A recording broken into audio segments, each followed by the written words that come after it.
अस्ति भुवनस्य यस्पतिः बृहस्पतिं सर्वगणं स्वस्तये। पहले दाहिनी ओर फिर बाईं ओर अंगों का स्पर्श करेंगे। ओम वांग आस्येस्तु, ओम रसोर्मे प्राणोस्तु, ओम अक्षोर्मे चक्षुरस्तु, ओम कर्णयो इदमग्नये जातवेदसे इदन्नमः। दूसरी समिधा। ओम युनानि विद्वान् युयोध्यस्मज्जुहुराणमेनो भूयिष्ठान्तेन मुक्तिं विधेम। डॉक्टर साहब चिद्धवर्धय चास्मान् प्रजया पशुभिर्ब्रह्मवर्चसेनान्नाद्येन समेधया। स्वाहा इदमग्नये जातवेदसे इदन्नमः। ओम अयन्तरिमः आत्मा जातवेदस्तेनेत्यस्ववर्धस्वचेद्धवर्धय चास्मान् प्रजया पशुभिर्ब्रह्मवर्चसेनान्नाद्येन समेधया। स्वाहा इदमग्नये जातवेदसे इदन्नमः। ओम अयन्तरित्वा आत्मा जातवेदस्तेनेभ्य मुख्यां दधासि दाशुषे कवे। स्वाहा ओम भावकवर्चा शुक्रवर्चा नूनवर्चभे। ओम ऊर्जोनपाज्जातवेदशुषस्तिभिर्मन्दस्वदीतिभिर्हितः स्वेशः समदुर्भूरिवर्पसश्चित्रोदयो वामजातः।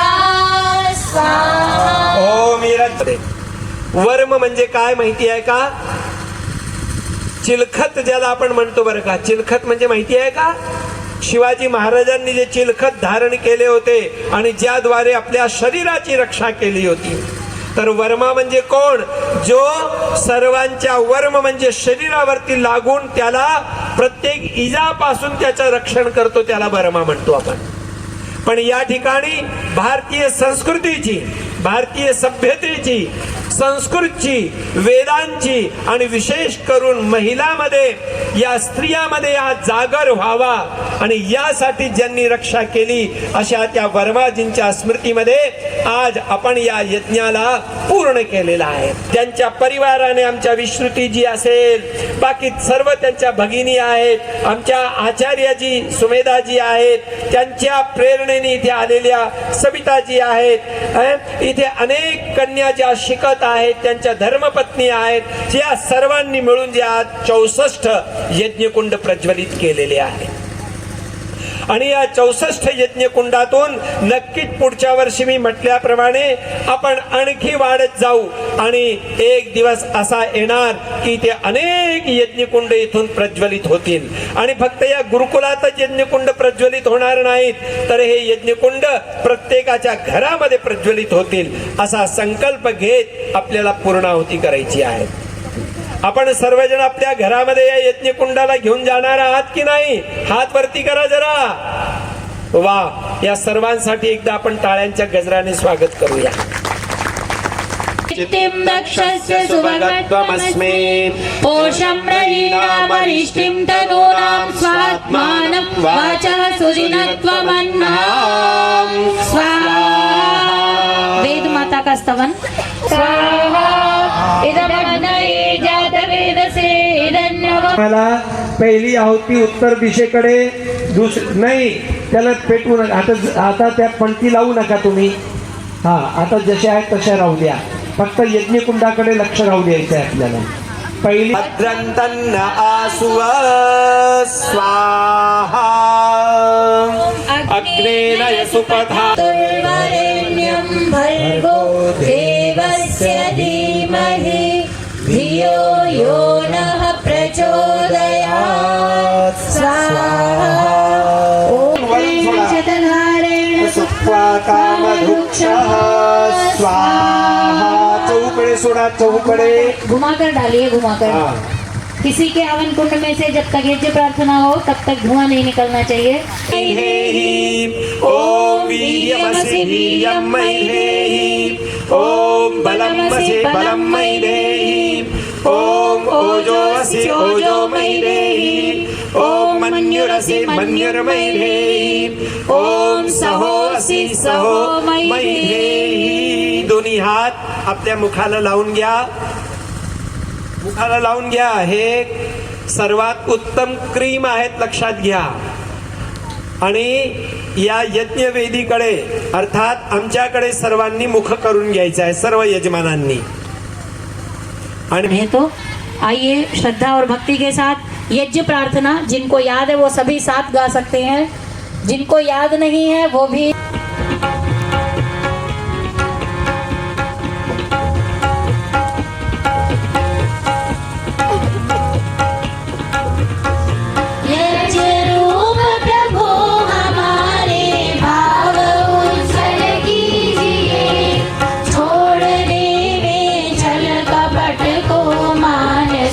बल दीजिए, प्रेम पथ विस्तार हो, विदंड मम का सार्थक प्रत्येक में व्यवहार हो, प्रेम रस से तृप्त होकर वंदना हम कर रहे, नाथ करुणा रूप करुणा आपकी सब पर रहे. कोई धीरज मुझको बंधाता न हो, उस प्रभु के शरण में चले आई. जब ये संसार तुझको कन्हा छोड़ दे, उस प्रभु की शरण में चले आइए, उस प्रभु की शरण में चले आइए. जीवन में धारण करके ही आज यहाँ से जाएंगे, तभी उनके प्रति सच्ची श्रद्धांजलि हमारे.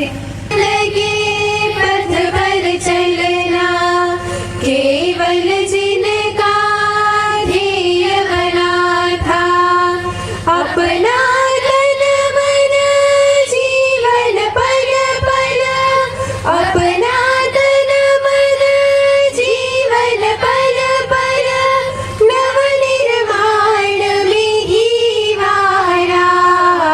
पावन था संकल्प तुम्हारा, देवी जिसने कर्म किए निष्काम पार. पावन था संकल्प तुम्हारा, अंतस है विफल ये हमारा.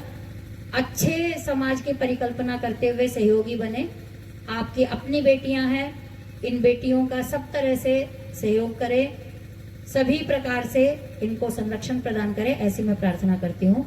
आगे की सभा के लिए मैं मंच को आचार्य विश्रुति जी को सौंपती हूँ. ओम.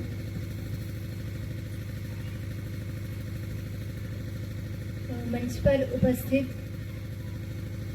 आचार्य अखिलेश जी शर्मा, हमारी आचार्य सुमेधा जी जो कन्या गुरुकुल चोटीपुरा की आचार्य हैं, और उन्हीं की वरिष्ठ स्नातिका हमारी सविता जी, और हम भी उन्हीं के छोटे छोटे शिष्य. और मंचासीन सन्यासी जी, दंडी में जी, बड़गिरी जी, देवीकर जी, और भी अनेक महानुभाव जिन्होंने हमको इस यज्ञ को संपन्न करने के लिए बहुत सहयोग किया. और आपके परिश्रम से ही, आपके हमारे सबके सद्भावों से, हमारे सबकी संगति से ही ये यज्ञ रूपी आहुति ये बढ़ती जा रही है.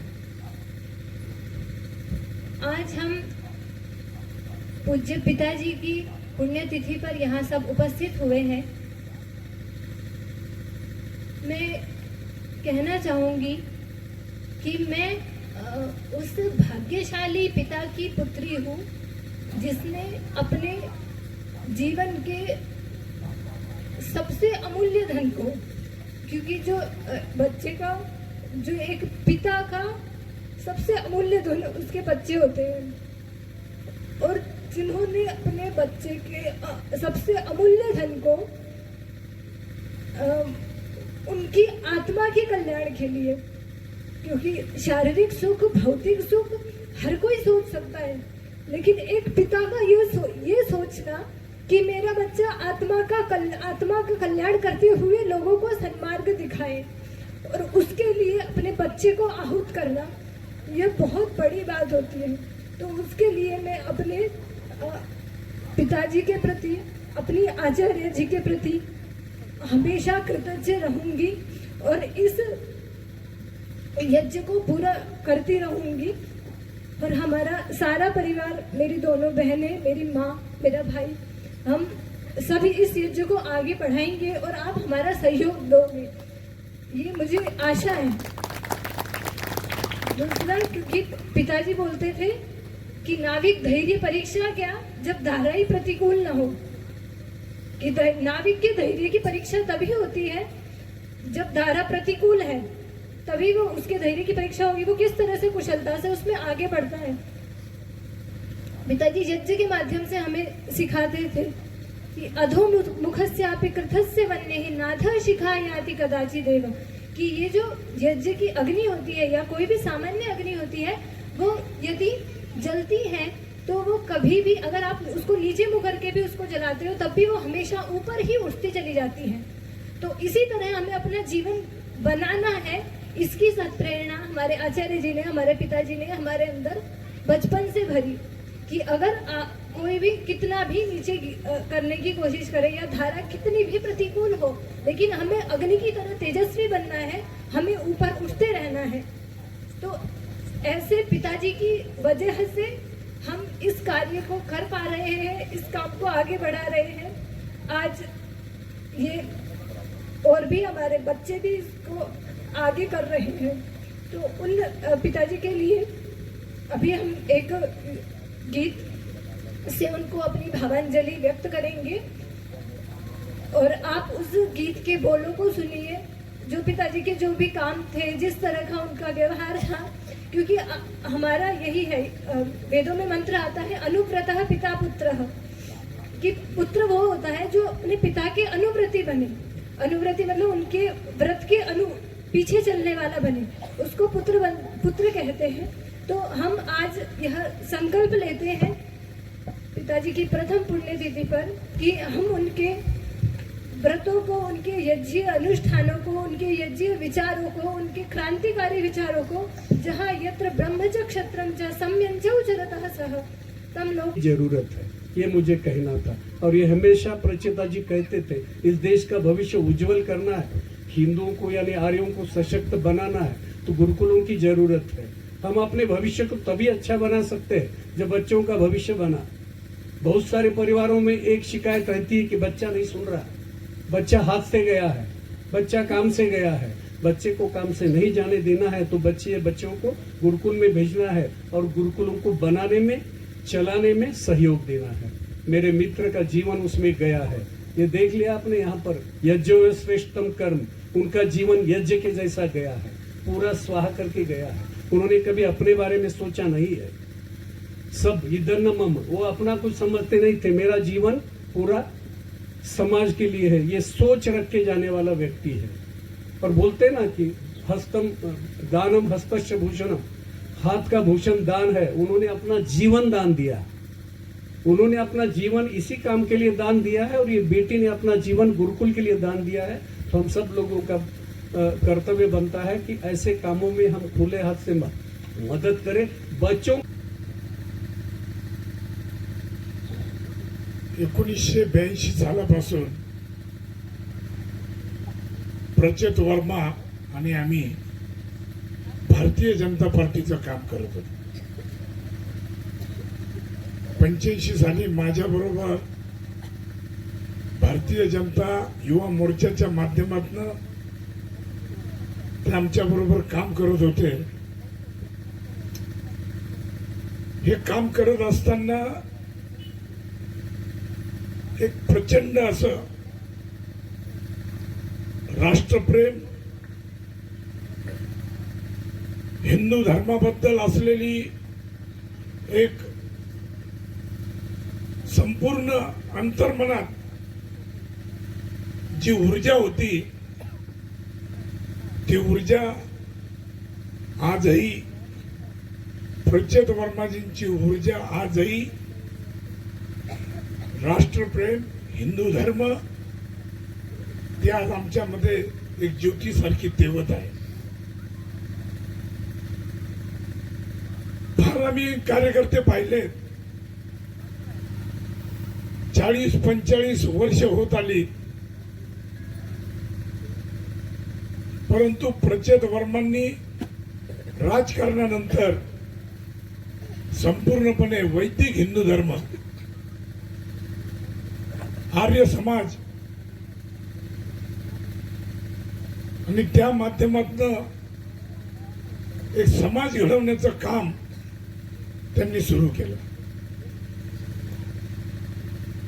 जे जे त्यांचे शिबिर होत होती MIDCतला, तो काळ मला आठवतो. अत्यंत धडपड. आचार्यजी हे अशा फार लहान अवस्थेत आणि त्यांच्या सुविध पत्नी म्हणजे संपूर्ण कुटुंबाला स्वतःच्या आयुष्याचा कुठेही कोणत्याही प्रकारचा विचार केला नाही. स्वतःच्या कुटुंबाच्या मुलांचं मुलींचं भविष्य याचा कुठेही विचार केला नाही. जी अंतर्मनातली जी त्याची प्रेरक शक्ती होती, त्या शक्तीच्या माध्यमातून काहीतरी आपण हिंदू समाजासाठी केलं पाहिजे. हिंदू समाजातल्या मुलांना मुलींना गुरुकुलच्या माध्यमातून एक सक्षम बनवलं पाहिजे. अशा पद्धतीची तळमळ, त्याकरता असणारी धडपड, हे सगळं करत असताना आर्थिक गोष्टीची इतकी मोठ्या प्रमाणात म्हणजे ते मी सांगू शकत नाही, इतक्या वाईट अवस्थेमध्ये त्यावेळेस प्रचेत वर्मा काम करत होते. आम्ही आमच्या पद्धतीनं पाहिजे तशा पद्धतीनं त्यांना आम्ही सहकार्य करत होतो. नगर शहरातलं त्यांचं बाजारपेठेतली दुकान एक चांगला व्यवसाय त्या ठिकाणी चालू होता, परंतु ह्या कामामध्ये तो व्यवसाय पण त्यांनी जवळजवळ सोडला नाही, बुडला गेला. त्या व्यवसायाकडे पण लक्ष दिलं नाही. पण ह्या कामामध्ये एवढं काही वाहून घेतलं की पुढं एकच ध्येय राहिलं आणि त्या ध्येयाप्रमाणे पहिलं काम त्यांनी त्यांच्या घरापासून सुरू केलं, ते म्हणजे आपल्या मुलींना त्यांनी जे शिक्षण दिलं. हे फार अवघड काम आहे. अशा पद्धतीनं कोणतंही आर्थिक पाठबळ नसताना, कोणाचीही कोणत्याही प्रकारची मदत नसताना संपूर्ण कुटुंब त्याच्यात झोकून दिला. आणि त्यांची जी इच्छा होती की प्रचेत नेहमी मला म्हणायचं की आपल्याला सक्षम अशा मुली बनवायच्या. सगळ्या प्रकारे हिंदू समाजावर जे वेगवेगळ्या प्रकारचं जे अतिक्रमण होते, हिंदू समाजाची आपली सनातन संस्कृती दिवसेंदिवस लोक विसरायला चाललेले आहेत आणि ते आपल्याला जागृत करायचं आहे. आणि ते जागृत करण्याचं काम आपण या गुरुकुलच्या माध्यमातून करू शकतो. आणि अशा पद्धतीची धडपड, ही धडपड गेले 25 वर्ष चालू होती. या 25 वर्षाच्या या सगळ्या तपश्चर्याला खरं म्हणजे आज मी म्हणजे मला ते एक एक शब्द प्रचेतचे आठवतात. आजही आता तर कानात घुमतायत आणि ते आज स्वप्न साकार होत आहे. या साकार होण्यामध्ये मी खरं म्हणजे पुष्पेंद्रजींना फार फार म्हणजे जेवढे त्यांना त्यांचे आभार मानावे तेवढं कमी आहे. समाजामध्ये फार मोठमोठे व्यक्ती आहेत, अब्जोपती आहेत, करोडो एकर जागा, लाखो एकर जागा, हजारो एकर जागा, 100 200 एकर जागा प्रत्येकाकडे आहे. पण अशी दानत फार कमी लोकांमध्ये असते. आणि ती दानत आज पुष्पेंद्रजींच्या माध्यमातून आणि त्याचबरोबर आमचे बडगिरी साहेब, एवढा मोठा व्यवसाय असताना सुद्धा सगळ्या गोष्टी सोडून या ठिकाणी सर्व प्रकारचं म्हणजे प्रचेतच्या प्रत्येक गोष्टीमध्ये ह्या 8-10 वर्षामध्ये जे काही घडायचं आणि त्याला सगळी मदत बडगिरी साहेब करायचे.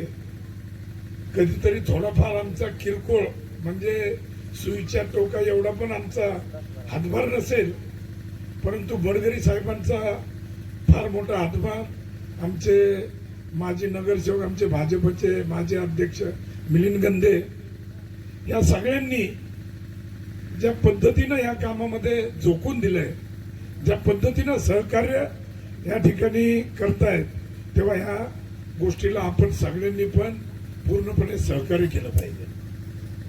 जागेच्या बाबतीतलं जी काही अडचण होती, ती जागाच्या बाबतीतली अडचण पण आमचे घोडके साहेबांच्या माध्यमातून मिटत आलेली आहे.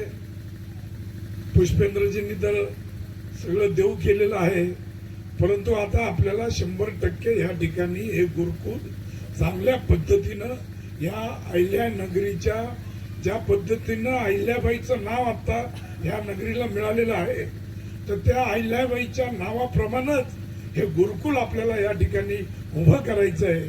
आणि अशा एक एक अहिल्याबाई आपल्याला या गुरुकुलाच्या माध्यमातून उभ्या करायच्या आहे. तेव्हा आपण सर्वांनी एक संकल्प केला पाहिजे की हे गुरुकुल यायचे. सुरुवातीला आम्ही एक शिक्षक आणि या नात्याने, पालक या नात्याने, पण नंतर असे आम्ही बहीण भाऊच झालो. इतकं प्रेमाने ते माझ्याशी या ठिकाणी बोलत असत, मला सांगत असत. त्यांना शैक्षणिक, धार्मिक, राजकीय सर्व क्षेत्राचं त्यांना प्रचंड ज्ञान होतं. त्यांच्याकडून खूप काही मला शिकायला मिळालं, खूप काही मार्गदर्शन त्यांच्याकडून मला मिळालं होतं, पण फार थोड्या दिवस. याचं मला अतिशय दुःख वाटत आहे. खरं सांगते, ज्या दिवशी त्यांचा अपघात झाला त्या दिवशी माझी आणि त्यांची 2दा भेट झाली. ते प्रथमतः त्या दिवशी एक थोडंसं सांगते मी तुम्हाला. त्या दिवसाचा अनुभव मला असा सारखा आठवतोय. त्या दिवशी विद्यार्थिनींची चित्रकला परीक्षा होती आणि परीक्षेसाठी ते विद्यार्थिनींना घेऊन आले होते. सकाळी सकाळी एक 10 वाजता त्यांचा माझा फोन झाला. परीक्षा झाल्यानंतर 4 वाजता ते मला भेटायला आले. आम्ही जवळपास 15-20 मिनिटं बोललो, पण त्यांना प्रचंड घाई होती. काही साहित्य त्यांना खरेदी करायचं होतं नगरमध्ये. त्यानंतर त्यांनी त्या ठिकाणी माझ्याशी 4 वाजता एक 15-20 मिनिटं माझ्याशी बोलले आणि त्या विद्यार्थिनींना माझ्या जवळ ठेवून थोडं मी साहित्य घेऊन येतो म्हणून ते बाजारात गेले. ते 5:45-6च्या दरम्यान शाळेमध्ये आले, मुलींना घेतलं आणि अगदी माझ्याशी हसत मुखाने ते तिथून 5:15च्या दरम्यान शाळेतून गेले आणि पुढे जाऊन ही घटना घडली तासाभरानंतर. दुसऱ्या दिवशी मला आचार्यजींचा साधारणपणे 12:30-1च्या दरम्यान फोन आला की पिताजींचा असा ऍक्सिडेंट झाला आणि हॉस्पिटलमध्ये. प्रचंड दुःख झालं तिथे गेल्यानंतर. प्रचंड त्यांच्या ज्या आठवणी होत्या त्या आठवणी आल्या. वर्माजींनी मला थोड्या कालावधीमध्ये पण खूप काही शिकवून गेलेले आहेत. ते एक देशभक्त होतं, राष्ट्रप्रेम त्यांच्यामध्ये ओतप्रेत भरलेलं होतं. खूप आठवणी सांगण्यासारख्या आहेत, पण मी एवढंच म्हणेल की मला वाटतं की ते इथे कुठेतरी आसपास आपल्या जवळ आहेत आणि हे सगळा कार्यक्रम ते ऐकत आहेत. धन्यवाद. तर मी तुम्हाला सगळ्यांना हे सांगू इच्छितो की आपल्याला इथे गुरुकुल बनवायचं आहे आणि जे प्रण त्यांनी घेतलं होतं की आपल्याला महाराष्ट्रामधलं पहिलं कन्या गुरुकुल बनवायचं आहे, ते आपण बनवणारच.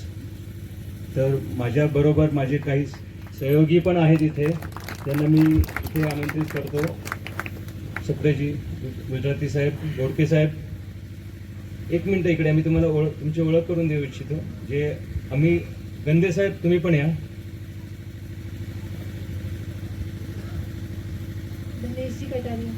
दिनेशजी आई प्लीज.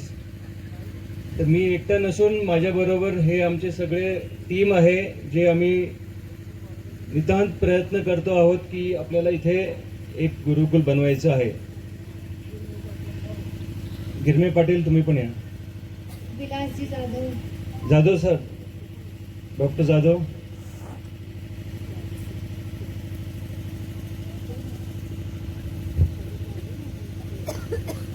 आजच्या या प्रसंगी अजून एक विशेष उपस्थितीत आहेत. लोढासाहेब आलेले आहेत, जे प्रजितजींचे फार घनिष्ठ मित्र होते आणि त्यांना म्हणजे प्रत्येक वेळेस जे काही संकट आले ते लोढासाहेबांनी त्याचं निरासन केलेलं आहे. आणि ह्या जागेचे मालक श्री पुष्पेंद्रजी तोमर पण आलेले आहेत, त्यांचं मी स्वागत करतो. विद्या अध्ययन किया। आप में से बहुत सारे जानते भी हैं, गत वर्ष अंत्येष्टि वाले समय पे क्रिया आचार्य जी ने ही करवाई थी, बाद में शांति यज्ञ में भी थे। आज भी उन्हें आना था, उन्हीं के ब्रह्मत्व में यज्ञ होना था, पर जब इसकी तिथि निश्चित हुई उससे 1.5 महीना पहले ही आचार्य जी का कोई बहुत आवश्यक कार्यक्रम आज के दिन का था, इसलिए वो नहीं आ पाए। वो हमेशा इस बात के लिए विष्णुति जी भी प्रमाण है, आप में से और भी बहुत लोग संपर्क में हैं, वो प्रमाण में है। गुरुकुल को, इस गुरुकुल को जैसे चोटीपुरा है, क्योंकि शास्त्रों में लिखा है आचार्य हमेशा अपने शिष्य से पराजित होना चाहता है। माता पिता और आचार्य 2 व्यक्ति ऐसे हैं जो ये चाहते हैं कि हम जहाँ हैं हमारी संतान या शिष्य उससे आगे हो, तो ये गुरुकुल उससे भी आगे बढ़े, उसके लिए आचार्य जी तन से, मन से, धन से, सर्वात्मना विष्णुति जी के साथ है, पूरा आशीर्वाद भी है। समय आदरणीय आचार्य अखिलेश जी शर्मा यहाँ बैठे हुए हैं। आप एक बहुत बड़े संत महात्मा के सुपुत्र हैं, गुरुकुल के बहुत ही आदर्श उच्च व्यक्तित्व वाले स्नातक हैं, विद्वान हैं। आपके ही महाराष्ट्र क्षेत्र में बहुत सालों तक लातूर में अपने शिक्षा के साथ साथ धर्म प्रचार, वैदिक धर्म, वैदिक संस्कृति को आगे बढ़ाने का आपने काम किया है। अभी भी अहर्निश इन्हीं सिद्धांतों को आगे बढ़ाने के लिए संकल्पित हैं और अनेक पुस्तकों को भी लिखते हैं, शास्त्रों के जाता है। और इस समय में जलगांव में एक कॉलेज में आप सेवा दे रहे हैं, साथ में वैदिक धर्म की सेवा में भी संलग्न रहते हैं। तो यज्ञ की पूर्ति आशीर्वाद के साथ होती है, तो अंत में आशीर्वचन और फिर शांति पाठ। मैं आचार्य जी से निवेदन करूंगी कुछ आशीर्वचनों के साथ शांति पाठ। ओम। वैसे आज का दिन आशीर्वचन देने का नहीं है, हम सब वर्मा जी के सानिध्य में बैठे हैं और एक प्रकार से उनका ही आशीष जो हमें मिला है इन विश्रुति के रूप में, तीनों बहनों के रूप में, इन बेटियों के रूप में, इसको बढ़ाने का दिन है। और आप सबने इस यज्ञ में अपनी आहुतियां दी हैं, दे रहे हैं। हमारे दंडी में जी ने भी कहा कि जो भी लगेगा, अभी वो 10,000 देने की बात कह रहे थे, और भी आप सब लोग, हम सब लोग, हमारे आदरणीय तोमर जी भी, मुझे अभी पता चला कि तोमर जी बुलंदशहर से हैं, मेरी ससुराल बुलंदशहर की है। तो तोमर जी, आपने जो यहाँ पर जो भी देखिए, कुछ लोग अपने पूरी जीवन की तपस्या में धन मांगते हैं, कुछ लोग मकान बनाने के लिए पैसे मांगते हैं, कुछ लोग स्वास्थ्य बनाने के लिए खाना मांगते हैं, परंतु देश और धर्म पे मिटने वाले लोग बलिदान मांगते हैं। मुझे पता है कि अपने सारे बच्चों को गुरुकुल में पढ़ाना और उसके बाद में परिवार के ताने सुनना, आपको ये पता नहीं है, क्योंकि मेरे साथ भी ऐसी घटना हुई है, इसलिए मुझे इनके साथ की सारी घटनाओं की भी थोड़ी बहुत जानकारी है। यहाँ पर बहन जी बैठी हुई हैं, निश्चित रूप से जब वर्मा जी ने ठहराया होगा कि मैं अब अपनी कन्याओं को, अपने बेटे को गुरुकुल में डालूंगा, वहां पढ़ाऊंगा, उन्हें वैदिक धर्म की शिक्षा दूंगा, क्या क्या परिवार वालों ने नहीं कहा होगा, वो मैं यहाँ नहीं कहना चाहता। कई बार तो परिवार वालों ने छोड़ दिया होगा, अरे ये पागल है। पर इन बिगड़े दिमागों में भरे खुशियों के लच्छे हैं, इन्हें पागल ही कहने दो, ये पागल ही अच्छे। और वास्तव में दुनिया बदलती नहीं है बिना पागलों के। जो धर्म के लिए पागल होता है, जो संस्कृति के लिए पागल होता है, जो सभ्यता के लिए पागल होता है, जो अपनी आन बान और शान के लिए पागल होता है, ऐसे वर्मा जी और उनकी प्रथम पुण्यतिथि पर सारे संयोग जुड़ के आए हैं। मैं केवल आप सबसे यही निवेदन करना चाहता हूं कि आज इस यज्ञ में 64 कुंडीय यज्ञ मेरे ख्याल से पूरे आपके इस अहमदनगर अहिल्या देवी नगर में प्रथम बार हुआ होगा। इस पुण्य भूमि में, इस पवित्र भूमि में आज यह यज्ञ संपन्न हुआ है। और आप सब लोग एक बार बोलिए, ओम भवन्तः स्वस्त्याः ब्रुवन्तु। ओम सत्याः सन्तु यजमानस्य कामाः, ओम शुभाः सन्तु यजमानस्य कामाः, ओम सफलाः सन्तु यजमानस्य कामाः। इसी कामना के साथ में आप सबकी सच्चे वक्ता, सच्चे श्रोता दोनों का होवे कल्याण, सब सुना सुनाया सफल कीजिए। ओम देव हे प्राणों के प्राण, ओम देव हे प्राणों के प्राण। इतना ही कहकर मैं अपना वक्तव्य समाप्त करता हूँ। शांति पाठ। ओम द्यौः शान्तिरन्तरिक्षं शान्तिः पृथिवी शान्तिरापः शान्तिरोषधयः शान्तिः वनस्पतयः शान्तिर्विश्वे देवा शान्तिर्ब्रह्म शान्तिः सर्वं शान्तिः शान्तिरेव शान्तिः सामा शान्तिरेधि। ओम शान्तिः शान्तिः शान्तिः। ओम जो बोले सो अभय। जगत गुरु महर्षि दयानंद की, गुरु विरजानंद महाराज की, मर्यादा पुरुषोत्तम श्री रामचंद्र की, योगीराज श्री कृष्णचंद्र की, भारत माता की, गौ माता का पालन करें, गौ माता का आर्य समाज